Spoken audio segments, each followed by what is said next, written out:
Yes, welcome again, welcome back again. Reka nizere ko mukimeze neza. Tumaze kuba saa 10:55 ibidasanzwe mu kiganiro Just Tirosho ariko maze kutwihanganira. So reka rero nizere ko mukimeze neza. Uyu munsi amasaha ngira ngo abambere batangiye weekend bamaze kuyitangira. So now ese niho uraza kurira weekend yawe. Reka nkubitse ko dufite gym, Good Rich Fitness Gym ni gym nziza cyane ushobora gukoreramo sport mbere yuko utangira weekend. Ni nziza cyane, ni nziza, imeze fresh. So harimo ibikoresho byose, gym y'inyenyeri 5 ikiri ibikoresho bizima utasanga handi hano mu Rwanda. So rero reka nkubwire ni mbere yuko utangira weekend, mbere yuko winjira muri weekend kujya wamere neza, ngwino ukora sport muri Good Rich Fitness Gym. Ubundi ejo nuva muri sport ugenda ukarabe urebe hano wikira, kirazira kuryama kare weekend igiye gutangira. So uryame nk'agasa saba z'ijoro cyangwa saa 8 ushaka unakeshe ejo uzirirwe uryoshye. Ariko ntago ndi gushuka abagabo cy'abagore. So kanizere rero ko mukimeze fresh muri aka kanya. Ntago ndi muri studio njyenyine, ndi kumwe n'umujene hano, n'umujene wa Danje. Ngira ngo muramubona, uhaye ikaze muri studio za Good Rich. Ya murakoze cyane. Yego. Wakibwira abanyarwanda, sinzi uburyo uraza kwibwira abanyarwanda. So ariko biterwa n'icyo ukora. Umuntu akurebye akareba uburyo umeze, uburyo wifunze, wambaye fresh. So akareba uburyo umeze, hari icyo yakeka, ariko wowe gira uburyo wakibwira mu munyarwanda dukurikiye. Yeah. Mr Robert, my baby nkunda kubikora, gusa nje birancumuza kuko biba byandenze bikabonwa na buri wese. Sinifunga nk'aba kapono ndakuza utazansalira fo, gusagamba n'abafana show n'urwego rw'abagafashe bon. Ya murakoze Mr Robert. Yes, witwa Mr Robert. Nikivugo ni indirimbo. Ni indirimbo. Uri umuhanzi. Yego. Ibigaragara yitwa Mr Robert no ku mbuga nkoranyambaga ze wamukurikira. Ni Mr Robert n'umwe mu bajene bakizamuka, umuhanzi ufite ijwi rimeze fresh. Ngira ngo mwamaze kubyumva. Robert, no uri umwe mu bahanzi ukora mu yinjyana. Nkora mu njyana ya Afrobeat na R&B. Yego, izo zonyine. Yego. So buri njyana turirimbiraho gato amasegonda 50 kuri buri njyana. Ya duhere kuri Afrobeat. Respect ni love urashoboye, reka ngukomeye cash wizihirwe. Are you what judgment and power? Yeah, ngo ngutsindire kutagusiga inyuma is forward. Nje nihariye agatoki kukani ninje nawe, izina nubatse ni we love, nagufite life ni hatari, waminduye de bande wallahi mugakino wangize umuhatari. Umuhatari je t'aime bebe na wakunyaga uwagutwara yabaye yanga, sifti faranga habe n'uburanga gusa sinakwanga, nemeye kwitanga. Yeah, nemeye kwitanga. hindura kuri Afrobeat, free R&B. Sometime mbandi show bakambwira kubikora fo, nkora nk'umutima love izitolo masterwa na love, singombwa abapapendi nawe tubitinda monje nawe, sininya na itino buri kimwe nanga correct. Yes. Ugitangira gukora Mr Robert, watangiye mu mwaka? Natangiye mu mwaka wa 2021. Watangiriye mu yinjyana? Natangiriye muri R&B. Ninde icyo gihe ugitangira gukora? Birumvikana utangira gukora kuririmba, hari wakubwiye ngo uzi kuririmba cyangwa nawe warabikundaga, ariko se ugitangira kubikora ninde wabarakubwiye ati ibyo bintu ni byabikomeza? No umujene twari inshuti bamwita Hajiti, nawe akora umuziki. Yego. We akora umuziki mu yinjyana? Akora Afrobeat. Yego. Indirimbo yawe ya mbere wakoze ni iyi? Nyemerera. Yego. Turirimba gato amasegonda 15. Sometime mbandi show bakambwira kubikora fo, nkora nk'umutima love izitolo masterwa na love, singombwa abapapendi nawe tubitinda monje nawe, sininya na itino buri kimwe nanga correct. Seconda 15 yarenze. So ibintu ukora hari uburyo bishobora kuguherezamo ibyishimo wowe. Yego. kuko urumva ibintu ukora wowe ushobora kuba utanga ibyishimo ku bandi bagufana ndetse banagukurikiye, ariko wowe ni ubuhe buryo ushobora kuguhereza ibyishimo? njyewe uburyo bimeza ibyishimo bituma negerana n'abandi bantu nyine ntabwo mba ndi njyenyine.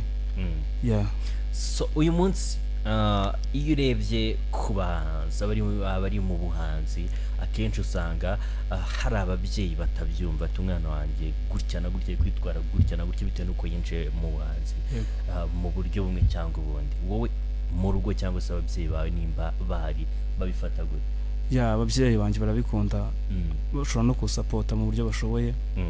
Ntago babyanga, barabikunda. Kuva watangira kuririmba hari amafaranga urabiryamo? Amafaranga ntayo. Hari abajya kuririmba mu tubari bakaba bakishyurwa, wowe ntibirakuba? Ntago biraba. Wabikora? Bibonetse nabikora kuko ni akazi.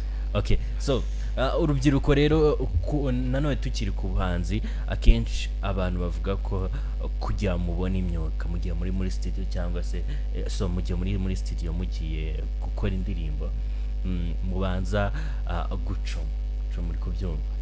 Yego, wowe ubivuga hirya? Ngiye mvuga biriya ntago ari byo, ko kuririmba ni ikintu umuntu aba akunze, ntago ari ngombwa ujye gushaka imbaraga ahandi, wowe ubwawe uzifitemo. Ntago vibe wajya kuzishakira ahandi kandi ubwo ibintu uri gukora bikunze. Bibaye ari ibyo n'ibindi byose wajya ukora bigusaba imbaraga, wajya ubanza gukora ibyo byo gucoma, ariko nyine ko ari ikintu ubukunda ntago aba ari ngombwa.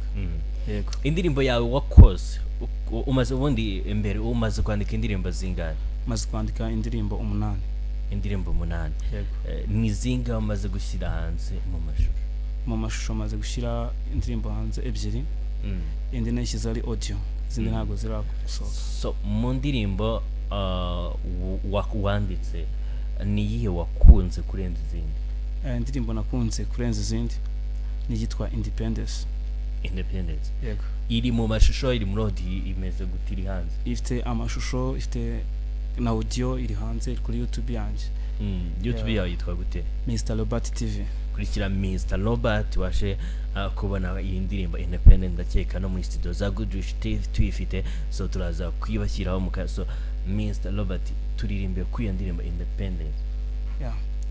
My baby nkunda kubikora gusa nge birancumusa kuko biba byandenze bikabonwa na buri wese, sinifunga nk'aba kapono ndakuza utazansalira fo usagamba n'abafana show urwego rw'abagafashe bon adono kugusiga nagenda namagira icyama kudahinduka sinazica isezerano mfite impamvu imwe rukumbi ituma nkukunda wowe utiri ibihumbi byabo duhora duhura.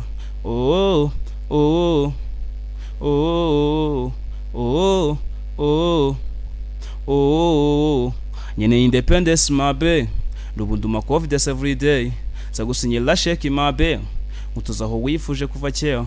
Nyene Independence mabe rubunduma confidence every day zagusinyira sheki mabe mutuzaho wifuje kuva kera. Okay, gutyo uririmba ni waririmba indirimbo zingahe uri guperforminga live? Ushobora kuririmba indirimbo zingahe? nka 7. Ushobora kuririmba indirimbo 7? Yego.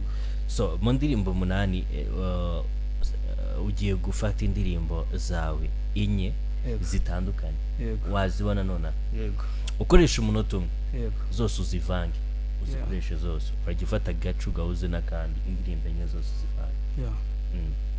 Then ifite love unakwatsa ugakatirisha vuna gahinda welcome numva ngushaka utandukanye na bose mbona nyemelela ndagukunda bikabije nyemelela ndagukunda bikabije kubivuga so ubusazi ibyishimo binyuzuye joteme bebe na wakunyaga uwagutwara yabaye ijyanga sifite faranga habe n'uburanga gusa sinakwanga je nemeye kwitanga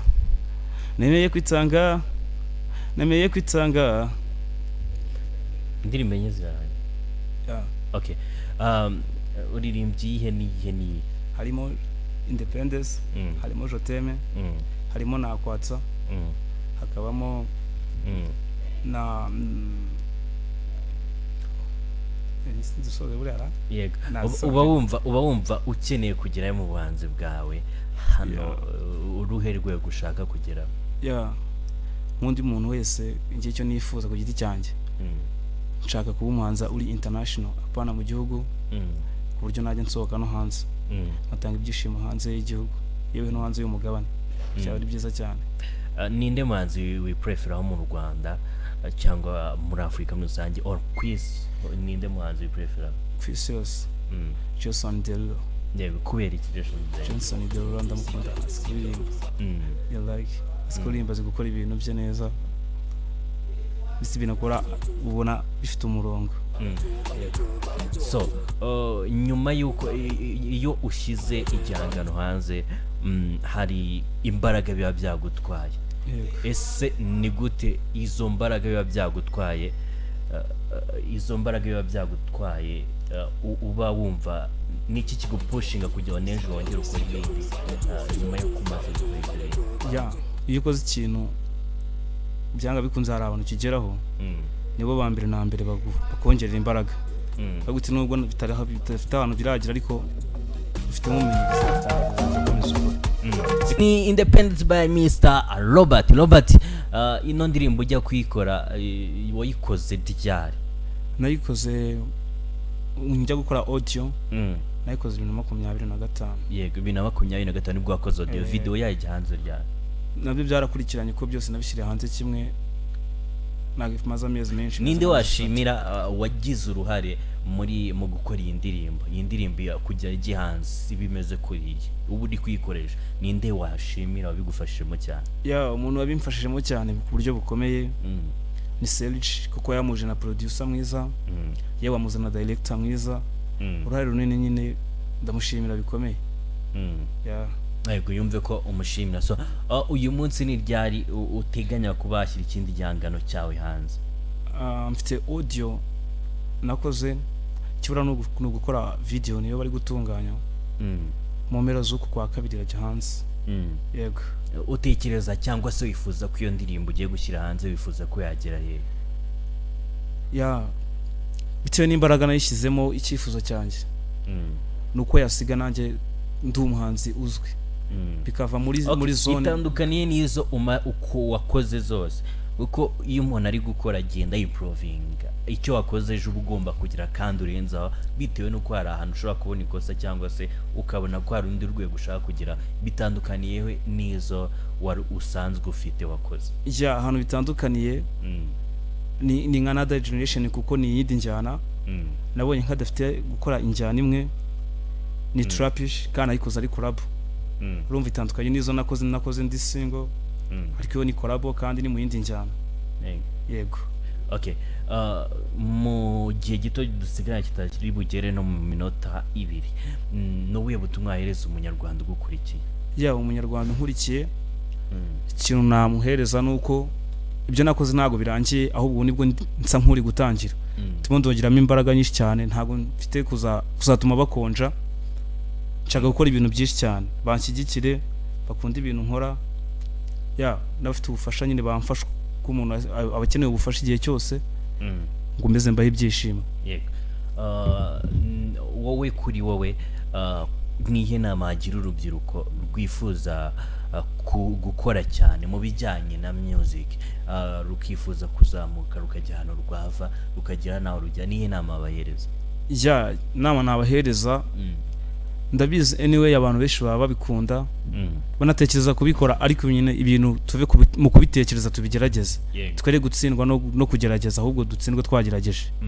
ya ikintu nyine nababwira nuko niba wimvamo ikintu utangira ugikore naga ari ngombwa ngo uhereho kanaka yahereye wowe ufite impamvu zawe ufite n'uburyo uzatangira wowe utangira uko ushoboye nizera neza ko hamwe n'Imana bishoboka. yego okay reka tugushimire nimba nta kindi kirenze ku byo wavuze wabwira abanyarwanda. ya murakoze cyane ikindi nabwira abanyarwanda hano dukora nyine anyway imbaraga zacu ziba ari nkeya kandi hari abantu baba bafite kurenzaho kuri ubwo bushobozi. yego cyane wakumva yamfasha ya urumva rero nk'umuntu ukiri down nkeneye kuzamuka bagaragaza uruhare rwabo mu kuzamura iyi mpano.